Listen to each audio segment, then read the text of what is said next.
आप सभी का हमारे YouTube चैनल पे बहुत बहुत स्वागत है। आइए सुनते हैं पौष अमावस्या की कथा। हिंदू धर्म में हर तिथि का, हर दिन का, हर पक्ष का अपना अपना विशेष महत्व माना गया है। इसी प्रकार से पौष अमावस्या तिथि का अपना विशेष महत्व है। अमावस्या तिथि का दिन, जो कि इस दिन गंगा स्नान करना, दान पुण्यों का कार्य करना, अपने पितरों के निमित्त श्राद्ध तर्पण आदि का कार्य करना, भगवान शिव का पूजन करना, यह सब बड़ा ही पुण्य फलदायक माना गया है। अमावस्या तिथि के दिन चाहिए कि इस दिन सुबह उठ करके नित्य क्रियाओं से निवृत्त हो करके इस दिन गंगा नदी में स्नान करनी चाहिए। अगर गंगा नदी में स्नान ना कर पाए तो घर के नहाने के पानी में ही थोड़ा सा गंगा जल मिला करके स्नान करना चाहिए। शुद्ध वस्त्र धारण करके सबसे पहले तो भगवान सूर्य देव को अर्घ्य प्रदान करें। भगवान सूर्य देव, जो कि पृथ्वी के साक्षात देवता रूप में माने जाते हैं, इनसे सभी जीव जंतु, वनस्पति आदि भगवान सूर्य देव से ऊर्जा प्राप्त करते हैं। और भगवान सूर्य देव आरोग्यता को प्रदान करने वाले हैं, तो भगवान सूर्य देव को अवश्य ही जल में थोड़ा सा लाल चंदन और लाल पुष्प डाल करके भगवान सूर्य देव को अर्घ्य प्रदान करें तो लाभकारी होगा। उसके बाद इस दिन चाहिए कि भगवान शिव का, जो कि भगवान शिव के मंदिर में जा करके उनका जलाभिषेक करे और भगवान शिव के ऊपर 3 पत्ते वाला बिलपत्र राम का नाम लिख करके चढ़ाएं, तो यह बड़ा ही पुण्य फलदायी होता है और भगवान शिव जी अपना कृपा प्रदान करते हैं। अमावस्या तिथि के दिन, जो कि सूर्य और चंद्रमा एक ही राशि में गोचर करते हैं, इस कारण से अमावस्या तिथि के दिन, जो कि चंद्रमा अपने पूर्ण रूप में नहीं होते हैं, इसलिए नकारात्मकता इस दिन ज्यादा ही जागृत रहती है। इसलिए अमावस्या तिथि के दिन शुद्ध और सात्विकता का पालन करना चाहिए। तामसिक वस्तुओं का प्रयोग बिल्कुल भी नहीं करना चाहिए, जैसे कि मांस, मदिरा, लहसुन, प्याज आदि का अमावस्या तिथि के दिन प्रयोग ना करें तो लाभकारी होगा। अमावस्या तिथि के दिन, इस दिन विशेषकर गाय को हरा चारा खिलाए, पितरों के निमित्त भोजन बनवाए और भोजन आदि का दान करे। अपने पितरों का, जो कि मध्याह्न काल के समय में श्राद्ध तर्पण आदि का कार्य करे तो लाभकारी होगा। अमावस्या तिथि के दिन, जो कि इस दिन पीपल वृक्ष की पूजा करनी चाहिए। पीपल वृक्ष के नीचे संध्या के समय में दीपक आदि जलाने चाहिए।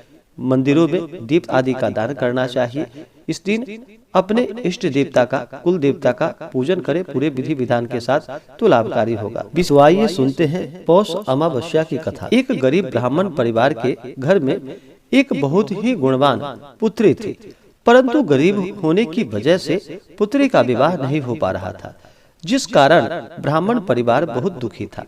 एक दिन उस ब्राह्मण परिवार के घर पर एक साधु आए। ब्राह्मण परिवार ने उन साधु की काफी सेवा की, जिसे देखकर वह काफी प्रसन्न हुए। उसने ब्राह्मण परिवार की कन्या को लंबी उम्र का आशीर्वाद प्रदान किया और कहा, इस कन्या के जीवन में विवाह का योग नहीं है।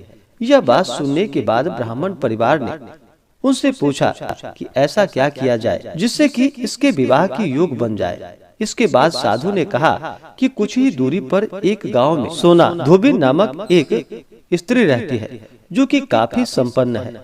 उन्होंने बताए हुए कहा कि यदि ब्राह्मण परिवार की पुत्री उसकी सेवा करे, यदि वह धोबिन इस कन्या की मांग में अपना सिंदूर लगा दे, तो कन्या का विवाह अवश्य हो जाएगा और इसका सौभाग्य भी अटल होगा। अगले दिन ब्राह्मण परिवार की कन्या अपना मुख ढककर धोबिन के घर सुबह सुबह चली जाती है। धोबिन के घर जाने के पश्चात कन्या घर की साफ सफाई तथा अन्य कार्य करने के बाद अपने घर वापस आ जाती है। कुछ दिन तक लगातार वह कन्या ऐसे ही करती रही।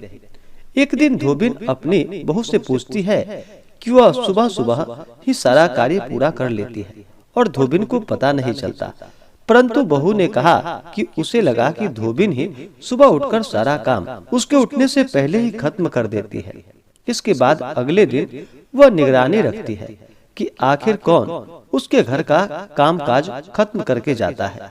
अगले दिन उन्होंने देखा कि एक कन्या उनके घर पर आई और घर का सारा काम खत्म करके अपने घर वापस चली गई। यह सब देखने के बाद जब दूसरे दिन कन्या धोबिन के घर आई, तो धोबिन कन्या से पूछने लगी कि वह कौन है। कन्या ने धोबिन को सारी बात बता दी। कन्या की बातें सुनकर धोबिन ने अपना सिंदूर कन्या की मांग में लगा दिया। सिंदूर लगाते ही धोबिन के पति की मृत्यु हो गई। यह बात पता चलते ही धोबिन अपने घर से निर्जल ही चल पड़ी। उसने संकल्प लिया कि रास्ते में ही उसे जहाँ भी पीपल का पेड़ मिलेगा वहाँ पर वह भोजन की सामग्री दान करेगी और परिक्रमा करेगी और इसके बाद ही जल ग्रहण करेगी। जिस दिन वह अपने घर से चली उस दिन अमावस्या थी। रास्ते में उसे पीपल का पेड़ मिला।